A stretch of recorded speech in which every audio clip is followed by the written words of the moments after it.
Salut, salut. Nous espérons que vous allez bien. Heureux de vous voir et nous vous remercions des encouragements que vous nous donnez. Voilà.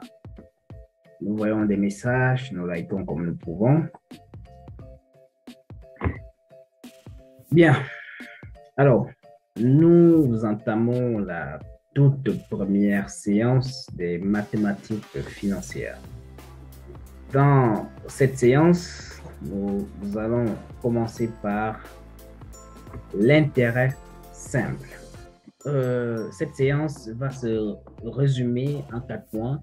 Le premier point, nous allons parler des définitions, notamment savoir ce que l'on entend par intérêt d'abord. Ensuite, nous avons spécifié l'intérêt simple. Au deuxième point, au grand B, nous allons présenter les différentes formules que l'on peut rencontrer lorsqu'on parle de l'intérêt simple. Au grand C, nous allons faire 2 applications, d'accord, pour pouvoir mettre en exergue les formules que nous allons citer. Et enfin, nous allons corriger nos 2 exercices.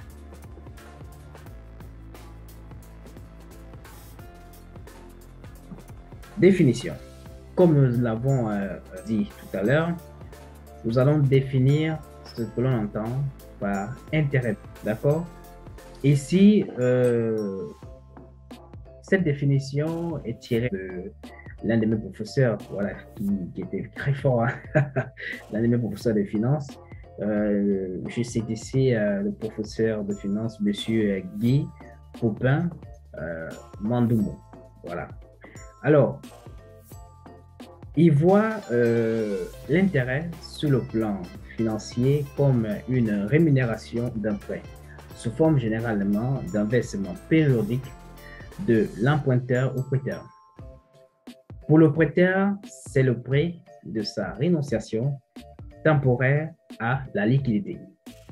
Et pour l'emprunteur, c'est un coût correspondant à une utilisation anticipée.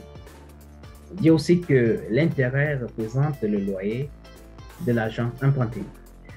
C'est quand même intéressant d'expliquer quelques points. On dit que pour le prêteur, d'accord, pour le prêteur, c'est le prix de sa rénonciation temporaire à la liquidité. C'est très important, c'est très important.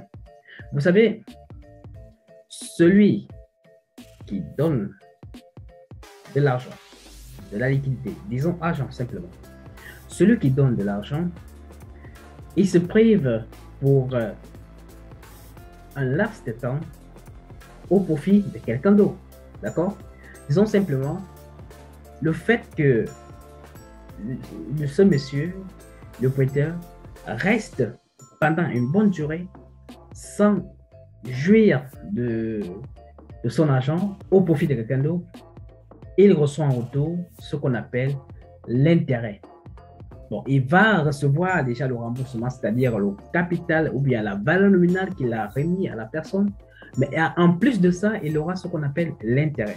Donc, cet intérêt-là, c'est le prix que le récepteur de son argent supporte parce que lui, il a attendu pendant une certaine période pour que le récepteur puisse jouir de cet argent. Alors, pour l'emprunteur, c'est un coût correspondant à une utilisation anticipée. Bon, nous l'avons déjà expliqué lorsque nous avons parlé de la situation du prêteur. Voilà, c'est notamment ça, c'est cet intérêt-là, ce coût-là que le récepteur, que l'emprunteur supporte parce qu'il a utilisé l'argent de quelqu'un d'autre. Il a joui du bien de quelqu'un d'autre pendant une durée. On dit aussi que l'intérêt représente le loyer de l'argent emprunté. Oui, c'est très intéressant. Et puis c'est vrai, hein? C'est vrai. Lorsque vous habitez dans une maison dont vous n'êtes pas propriétaire, dans la généralité des cas, vous reversez un montant tous les fins du mois. Bon, ça dépend du contrat. Tous les fins du mois que l'on appelle le loyer. C'est la même chose avec l'intérêt. C'est quasiment la même définition. Le fait de jouir de la liquidité que quelqu'un vous a remis et s'est privé pendant un laps de temps, pendant cette durée, à la fin, vous reversez cette personne, si on peut appeler ça entre parenthèses, une sorte de prime. Restons dans le cadre du loyer. L'argent, c'est un bien. Donc, vous avez joui de ce bien. Vous n'êtes pas propriétaire, mais du moins, à la fin du mois, vous allez reverser un loyer. Donc, vous allez reverser l'intérêt. Donc, c'est un peu de ça qu'il s'agit ici lorsqu'on dit que l'intérêt représente le loyer de l'argent emprunté. Deuxième point. Là, maintenant, on spécifie. Vous savez, c'est vrai qu'on a défini l'intérêt.